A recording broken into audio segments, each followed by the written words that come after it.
Hi, welcome back to my channel. My name is Megiiva and I blog about fashion, beauty and lifestyle tips. I actually decided to do as well some health videos and things like that that happened to me. Maybe if I can help someone would be beneficial.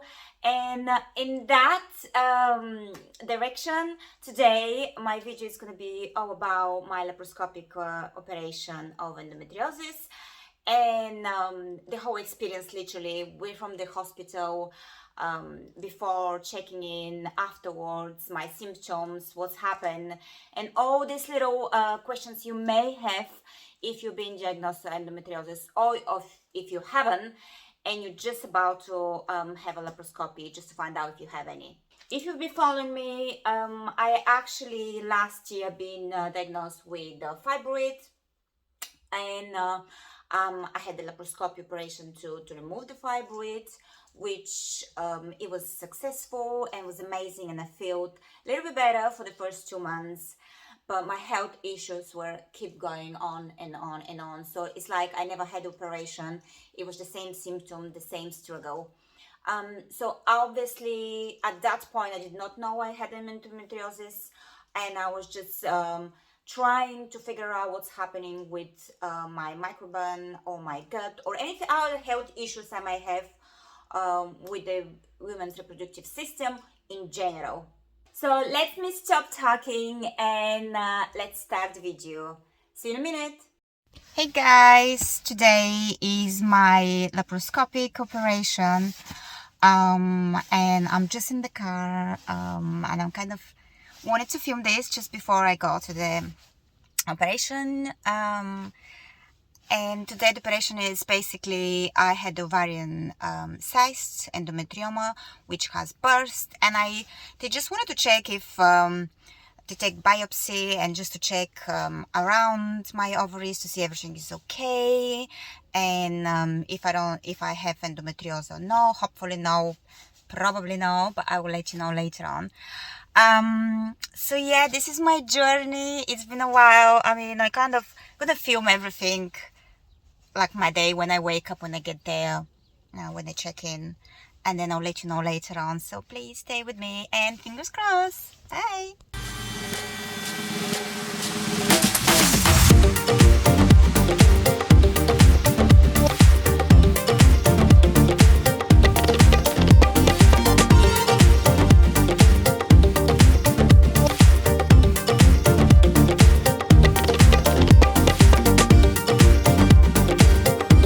It's early in the morning and I just wanted to show you how my endometrioma belly looks like, or emo belly, whatever they call it.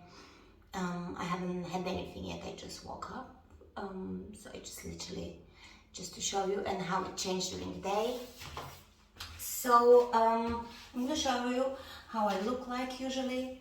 So that's how I look like usually, and how I look like right now when I wake up.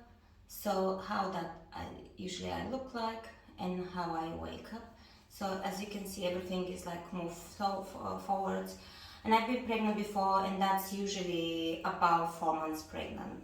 And it's really round, as you can see. It's really heavy, and it's bloated, but it's nothing in it.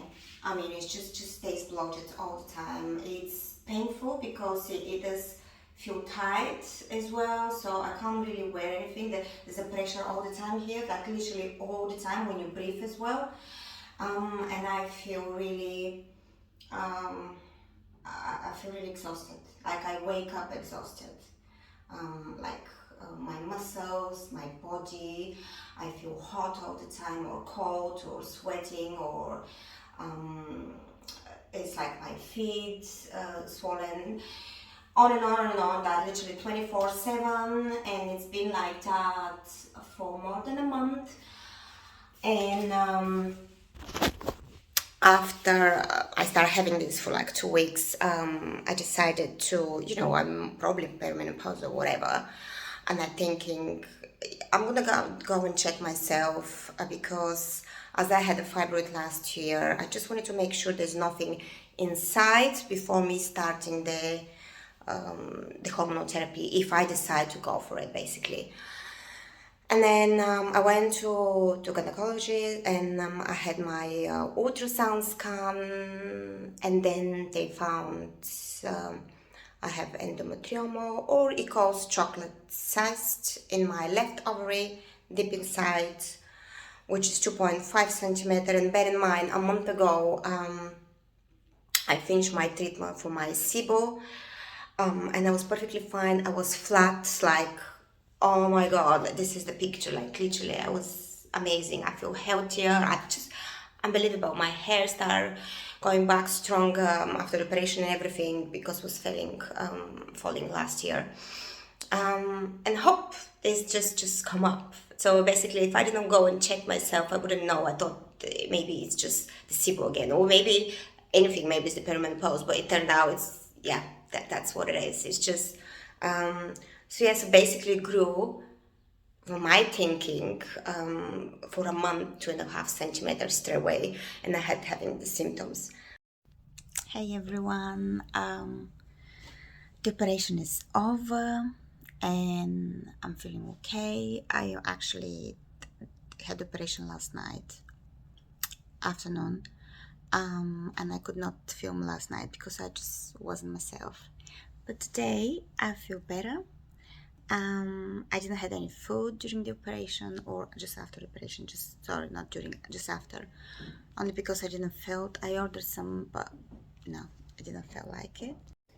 And I had some antibiotic, painkillers. I just felt really dizzy. The operation was 2 hours, and the whole point of the operation was to find out, as I had ovarian endometrioma cyst, basically, which burst, just to find out, to take the biopsy, to just check inside how everything is.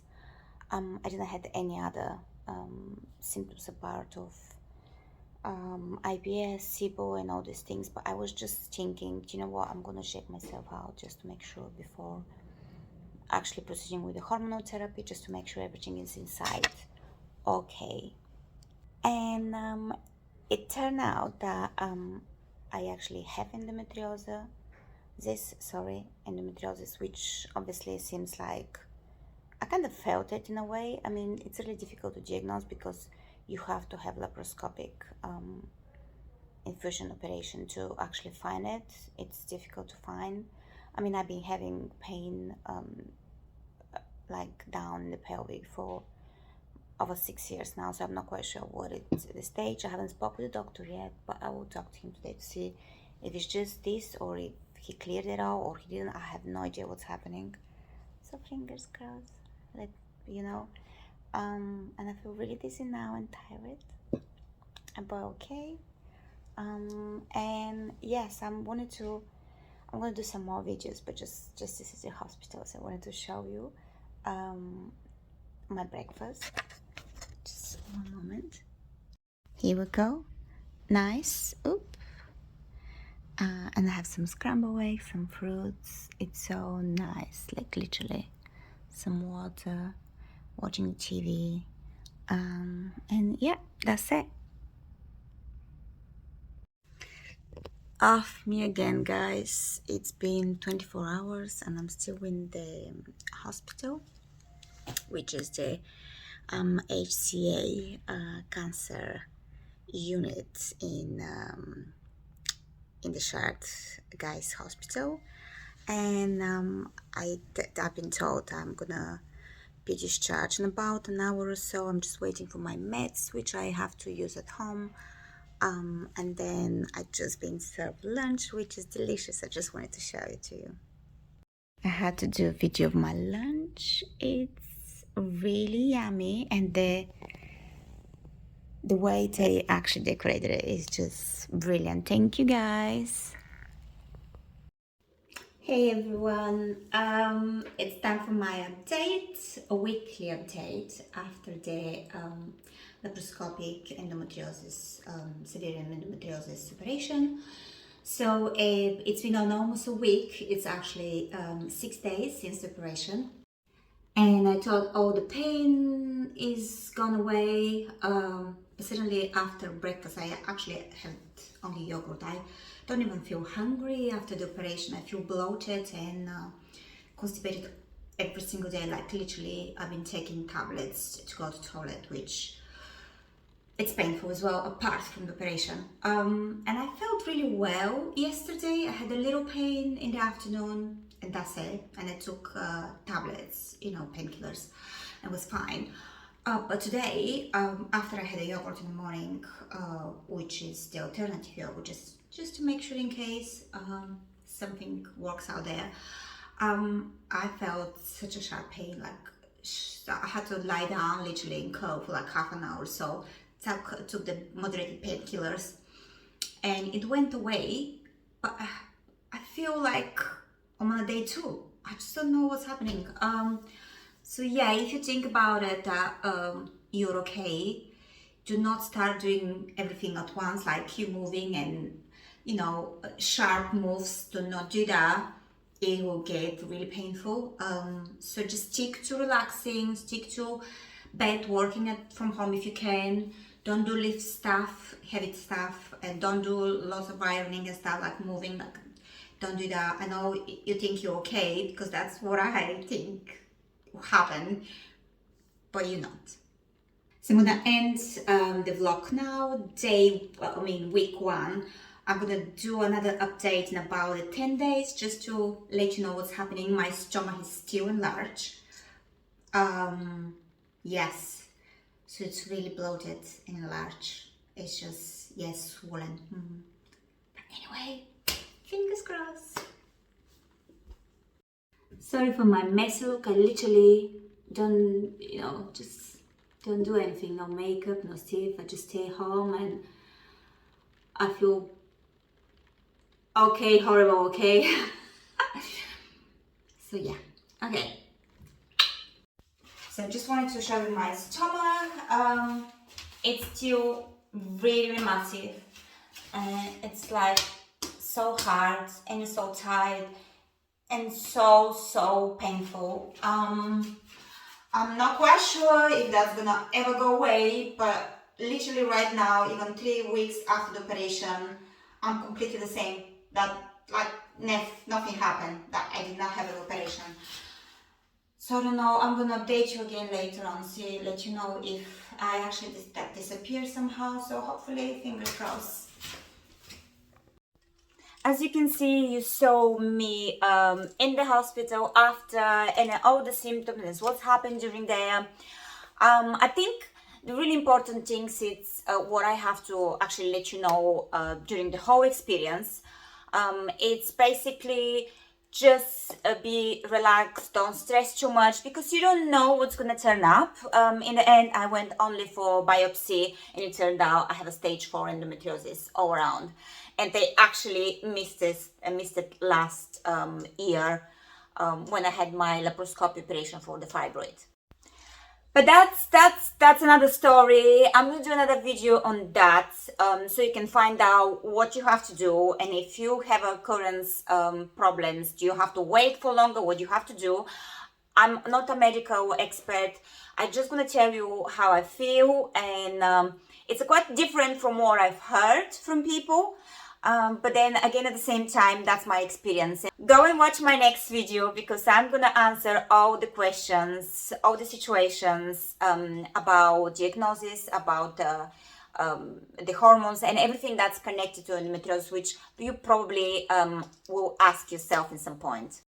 So basically, endometriosis, it's a condition, it's a long-term life condition, which the tissue of the lining of the womb grows outside the womb basically and goes stuck in all different places. It could be your ovaries, it could be a kidney, it could be your bowel, it could be your bladder, so it could spread around. So what's happening is when you bleed, when you have your menstrual cycle, these tissues fill in with blood, but the blood cannot come out, cannot flow out as from the womb and your uterus out with the menstrual cycle, so they got inflamed. The inflammation happens, so it's like a little scar. So when you hurt yourself, and it just works there all the time, basically, if there's a bleeding. I didn't know about that at all, so never had that before in my life.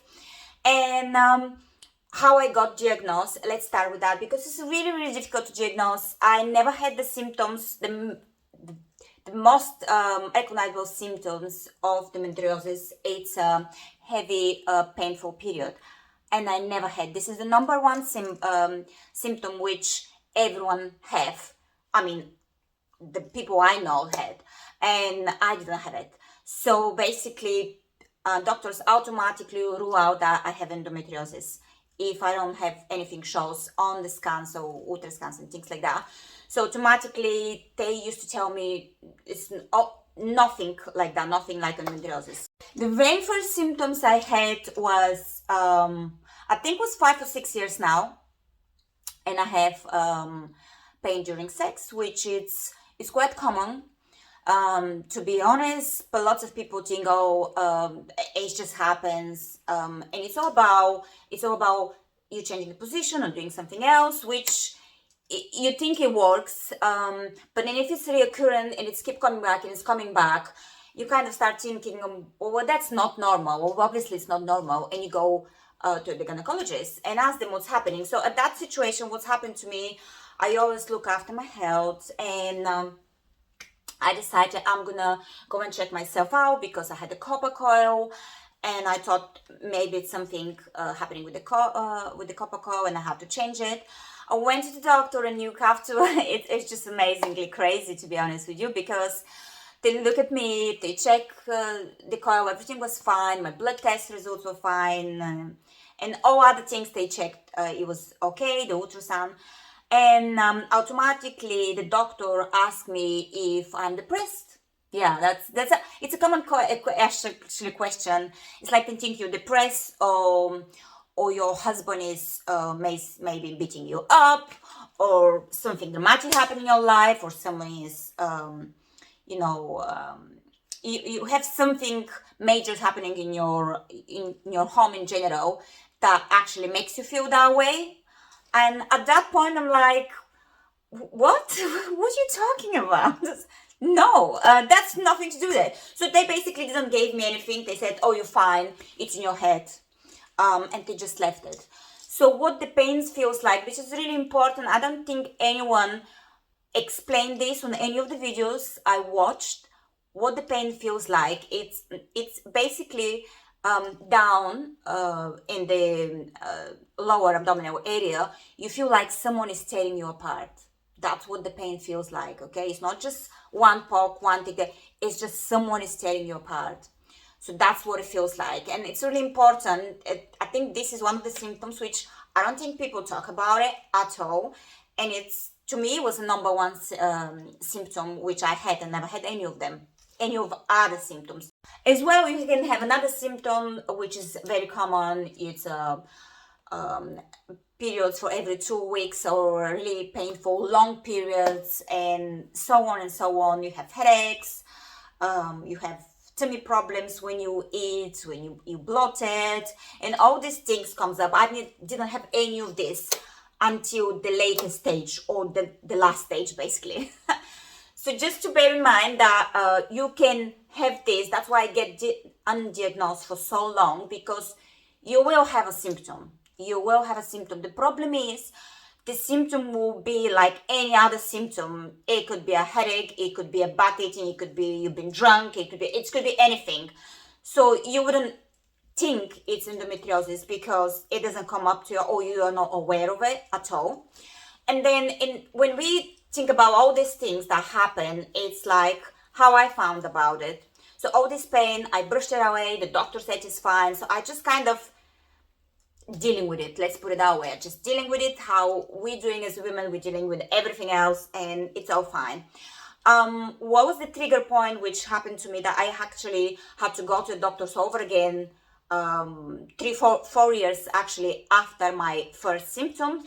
It's when I had an infection, which I took antibiotics to get treated for it. And after this infection, something happened, and I start to bleed. It's like a period bleed for almost 4 months nonstop. So I believe something happened at that time when I had that infection, with my bladder and things like that, which it was cured. That actually triggered everything to either grow faster, or I have no idea, but something happened and my immune system was compromised and was really low. But no one really checked that. No one checked my hemoglobin. No one checked any other blood tests that actually I had to do. I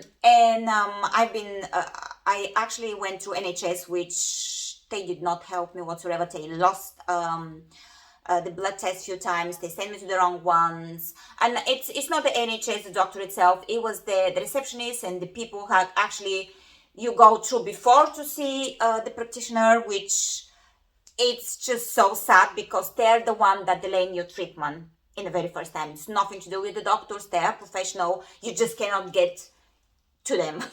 Basically, yeah. So all this happened when the first years after the COVID. It was really difficult to see someone. So I had a private medical GP insurance, which I could have seen online, and I did that. I booked an appointment. And as I have a family history of early menopause, and I was at that age as well, they reckon that without my hormonal test, actually, because I had hot flashes and all these other symptoms at the same time. So basically they said, oh, we should maybe try HRT, and more kind of trying the bioidentical one. And I was really up for it because I wanted to feel just better. I want to feel myself at that point because I was bleeding constantly, quite heavily for months and months. No one checked my iron level. No one checked anything else. It was just like, oh, it happened, and it just left it like that. It's not normal. You can't tell me it's normal. So I've been giving the estrogen gel, and then progesterone, micronized progesterone, which I will start taking. And I've been told I had to wait at least 3 months to see the results, if I'm gonna feel better or no, if the bleeding is gonna stop, if the bloating, the heaviness, it's gonna stop, the tiredness. And as well, at the same time, I couldn't eat because I felt sick and not well every single time I eat. Basically, I had a low blood pressure, I was fainting, I feel dizzy, migraines. It was just lots of symptoms which they're not connected with endometriosis, but at the same time, I think, yeah, it could have been back then, I don't know. So after all these 3 months, I did not get better. And because I thought maybe I need to change my copper coil again, and I went back to the doctor to change the coil. No one suggested that, by the way. None of the doctors suggested it. I just decided I'll do it myself. And the doctor looked at me and said, well, we can't just change the coil. I have to send you to ultrasound. And I'm so glad that that doctor sent me for ultrasound. It turned out, it's just crazy, it's like madness. It turned out that I had a fibroid, which was, I think it was 4.5 centimeters, kind of like similar, like around 4 to 4.5 centimeters in my left ovaries, pressing it, and then the coil was stuck into it. Yeah, so basically tearing it. And at that time, straight away, I went to see a specialist, and then they recommend me to take the coil out straight away and to stop the hormonal therapy. Just to bear in mind that the hormonal therapy obviously is not good when you have fibroid, because that can make the estrogen can make it grow faster. And while I was waiting for NHS to show the scan to the doctor, apparently the receptionist decided that this is not important, so she kept the ultrasound scan results for 2 weeks with her without giving it to the doctors to see it, so I can actually book an appointment with the specialist, just because she said that is not so important, it's not urgent. Yeah, apparently it's not urgent. But by that point, obviously, your life is different. You're struggling to do your everyday chores. And it's really difficult when you don't feel healthy, you feel pressure, you wake up with your big tummy, you wake up with the not only feeling pregnant but like feeling the pregnant. I've been pregnant twice in my life, and that feeling of fullness, you cannot even eat, you cannot breathe, it just goes up. It's difficult to do everyday's life chores and to work in general. Finally, I got to the specialist. They booked me for laparoscopic operation, and by the time I had the operation, the fibroid grow. So basically, another 2.5 centimeters. So the fibroid was 6.5, 7 centimeters. It grew that fast for literally 3 months. It was just crazy. Again, don't forget the whole symptoms with endometriosis, with fibroids, with perimenopause as well. All these symptoms are similar. So maybe one different symptom you have, but they all the same symptoms. So it's really difficult for the doctors to diagnose you. So basically, what they have to do is rule out each one, and move on to the next one, because that's the only way, isn't it? In a way. And after that, I still been told after the operation they haven't seen any endometriosis, or I believe though they missed it, because when you have laparoscopic operation for fibroid, they just pull out the fibroid. They won't look around because they're not looking for anything, isn't it? It just makes sense. Oh my god, it's just exhausting talking about it. Oh yeah. Okay, let's start again. I just remember how difficult it was and how many times I cried. Okay. And one of the symptoms as well is like you're shaking, your hands are shaking. It's just crazy. Like you say, what's happening with me? So it turned out I recovered fully 2 months later from the fibroid operation, which was amazing. But I was still having the same symptoms. And at that time, obviously, my gynecologist said, well, you have to go and see the gastroenterologist because there's nothing wrong with you. So it has to be with your stomach, with something's happening there. Maybe it's nothing to do with us. Go and check yourself. After I went to the gastroenterologist, they did a few tests. They checked me around with some bacteria and things like that, and the colic disease and whatever things happen. They decided to put me on a low FODMAP diet because they thought I have IBS, which I never ever had IBS in my life. Okay, which is like, what is that? Yeah. Anyway, never. After 8 weeks on strict low FODMAP diet, I was literally so strict just because I just wanted to get well. I wasn't well at that point already for 10 months, and I was just crying every single day. I just couldn't stand it. It was horrible. You kind of keep yourself in a way, but it's just too much. And the doctor decided to test me for Sibo, which apparently is small intestinal bacteria overgrowth, which I never ever heard of that. What the hell is that? Sibo? What?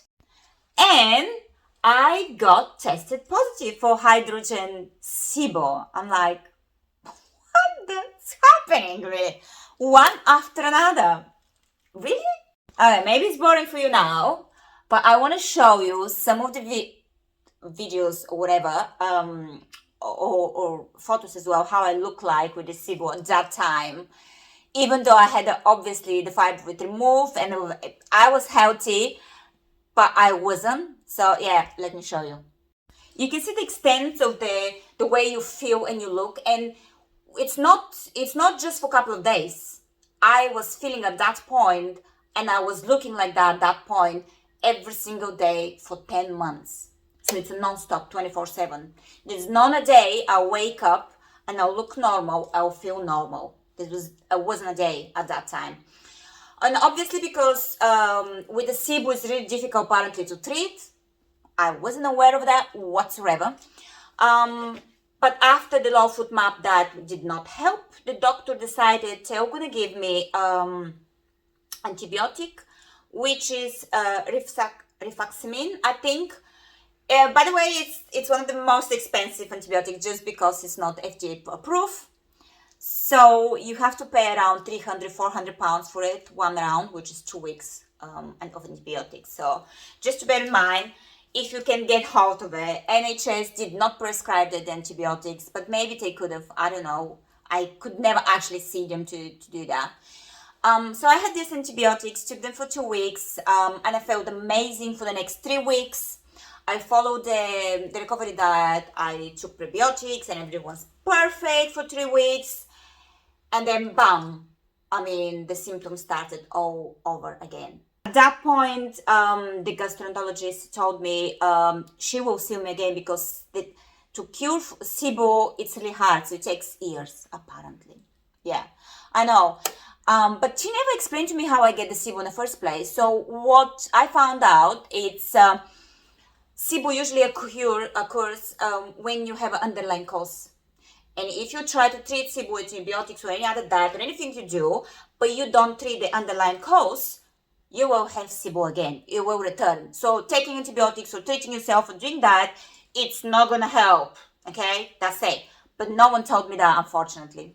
And the doctor itself didn't tell me that. As well, on another side, because I had the laparoscopic operation, the overgrowth bacteria can actually move from this operation from the large intestine to the small one.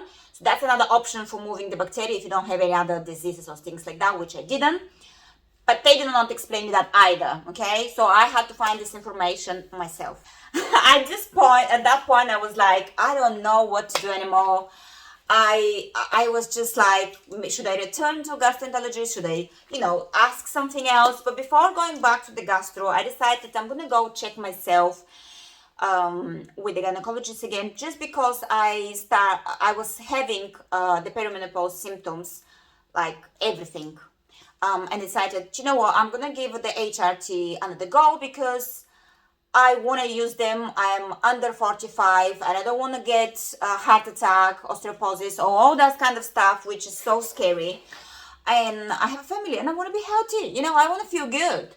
So I decided to go check myself before get prescribed HRT again. And that's how it got really scary. So literally 4 months after my last ultrasound, which said I'm all clear, I have nothing in it, they found I have endometrioma in my left ovary or ovarian cyst or whatever that is.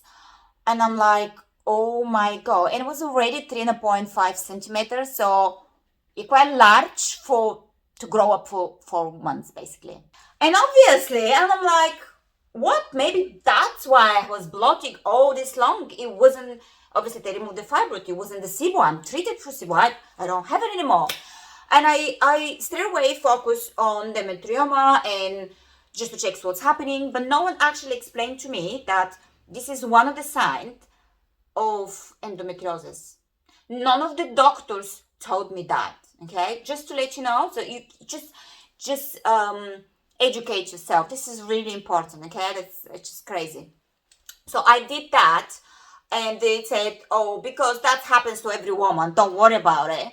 We'll see you in about 12 weeks." And I'm like, "But this thing grown for 4 months so big. I'm not waiting when I know what's happened with me last year." With the fibroid, I'm not going to wait for 3 months to see what's going to happen with it. So I went privately to the doctor that did my laparoscopic operation with the fibroid just to check it out. Oh my God, I think you bored from me. It's getting too low. It's too heavy. But guess what? The endometrioma burst. And when I went to see the doctor, literally 6 months later, which I had bleeding and things like that. But I had severe symptoms of, as well, perimenopause. So the doctor decided to check my hormonal level, and it turns out I'm actually late perimenopausal, which, I can have endometrioma, I can have that and this and whatever, but the symptoms were too severe because I was already past 1 year with this every single day of struggle. So I was on medication but like painkillers every single day for so long. And at that point, I couldn't eat. I lost weight, and I just was struggle basically. I wasn't myself. And then the doctor didn't said you cannot have anything else. That's you fine. You need HRT.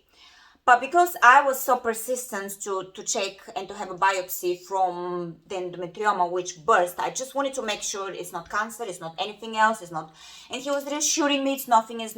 But he agreed to do laparoscopic operation so he can check it. Obviously, during that time, I decided I'm going to go to the gastro again and see if I have something over there, just to check it out because I may have both things at the same time. I found lots of information online that says that endometriosis it's actually connected with Sibo because it's immune disease. It's connected to the hormone levels and the gut and everything, but none of the doctors told me. Okay, just to let you know, especially actually the gynecologist told me that. He actually told me after the operation, but the gastroenterologist never did that. This is really weird. This doctor had 35 years of experience and never suggested that this could have been happening to me. I had ultrasound, I had tests, all different tests. I have CT scan, and none of them show that I had endometriosis. None of them. And after my laparoscopic operation, which you can watch the video down below if you want, I was diagnosed with stage 4 endometriosis, and I had endometriosis in my bowel and my actually bladder, my left ovary, right ovary, my tubes, my behind the uterus, like literally everywhere.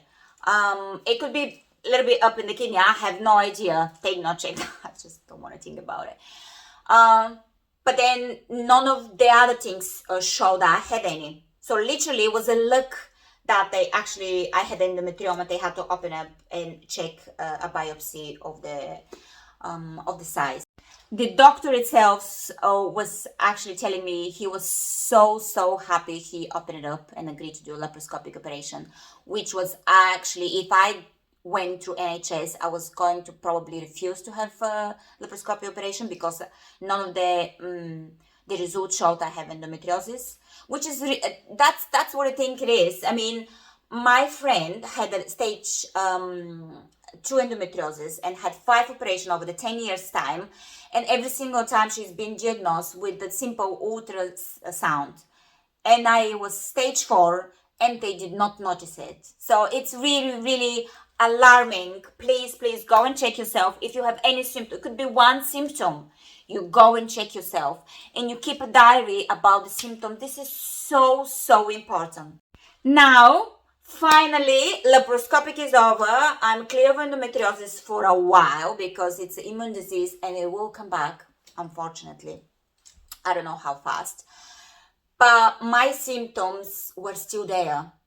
So what I had last year before the fibroid, after the fibroid operation, now before the laparoscopic operation for endometriosis, after the endometriosis, I was the same. I was bloated, completely the same. So it's like I never had operation. It was just like nothing's happening. And obviously, my gynecologist said to me, you need to start taking hormones to reduce the chance of you having osteoporosis and having obviously heart disease and so many other things. But I cannot give you hormones. It's your gut, if your gut is not healthy, because what's happening is endometriosis, it's an immune disease. So if your gut is not healthy, which obviously supplies 70 to 80% of your immunity and your health, you will get this endometriosis back grow faster, unfortunately. So he cannot do that. He can't give me HRT, okay? So my only option is to go back to the gastroenterologist. And they told me, there's nothing wrong with you. You just had the IBS, but really badly. What? And okay, you know your body. Do not agree with this simple just saying after you had so many things, oh, you just have IBS. Nope. Yes, IBS, it's present of I think 60 to 70% of the women with endometriosis, but only because it's actually slow the passage of the food, only because you have the inflammation of the tissues. That's why you have IBS. But if you take the endometriosis out, the IBS will actually get resolved if you don't have a long-term life IBS, let's put it that way. I don't think you will. Okay, just wrapping up the videos, guys. And I know it's been too long, and you know, I touched on so many other interesting things you probably didn't know or didn't happen to you, or you weren't connecting them. But after I saw the gastroenterologist, I decided I would change the doctor because obviously they did not want to treat me. I did request to have another Sibo because Sibo obviously could be underlying cause of Sibo could be endometriosis because it slows the passage of the food and it gets fermented slowly and it doesn't pass by, so you can have constipation, you can have diarrhea and things like that. And I had another operation for the 9 months, so this is quite a lot that's happening. She did refuse to have a test Sibo, and she sent me to the dietitian, which said, nope, we're gonna get this tested for Sibo. And they tested me for Sibo, and I got double what I had the result last year, so really high hydrogen Sibo positive test, which shocking. I've been asking them to do that for the last 6 months and they never did. Okay, so you listen your body and you request what you think. You have to be your own advocate. That's really important because no one else will do it for you. Finally, now I ordered myself another round of antibiotics, rifaximin, and I'm currently on a little mixed diet, whatever. So hopefully now, until the endometriosis grow back, if I'm able to kill the Sibo, I'm still like that struggling. It's almost 2 years actually, and I'm still where I started it, by the way, with some other extra things. I'm hoping to get better. Still have Sibo, still not recover, but I guess it is possible. You just have the faith and you keep doing it. You keep doing it because that's the most important thing. I know this video is boring, but literally hope that's gonna help you. And if you have any other questions and you're not sure, just let me know. Ask me. There's forums as well for Sibo and for endometriosis, which are really, really nice. And I got so many information from there. And go and check them out, and they help you. But there's a community out there. I actually reach out some girls and some women from America, Brazil via Instagram. Can you believe it? It's just amazing. And I'm so glad they reach out and they help. It turns out the Sibo is so common. Like literally so many people have it without knowing they have it. And they just think, oh, I just drank too much last night or wasn't eating very well the last couple of days. That's why I feel like that. But it turned out they have Sibo.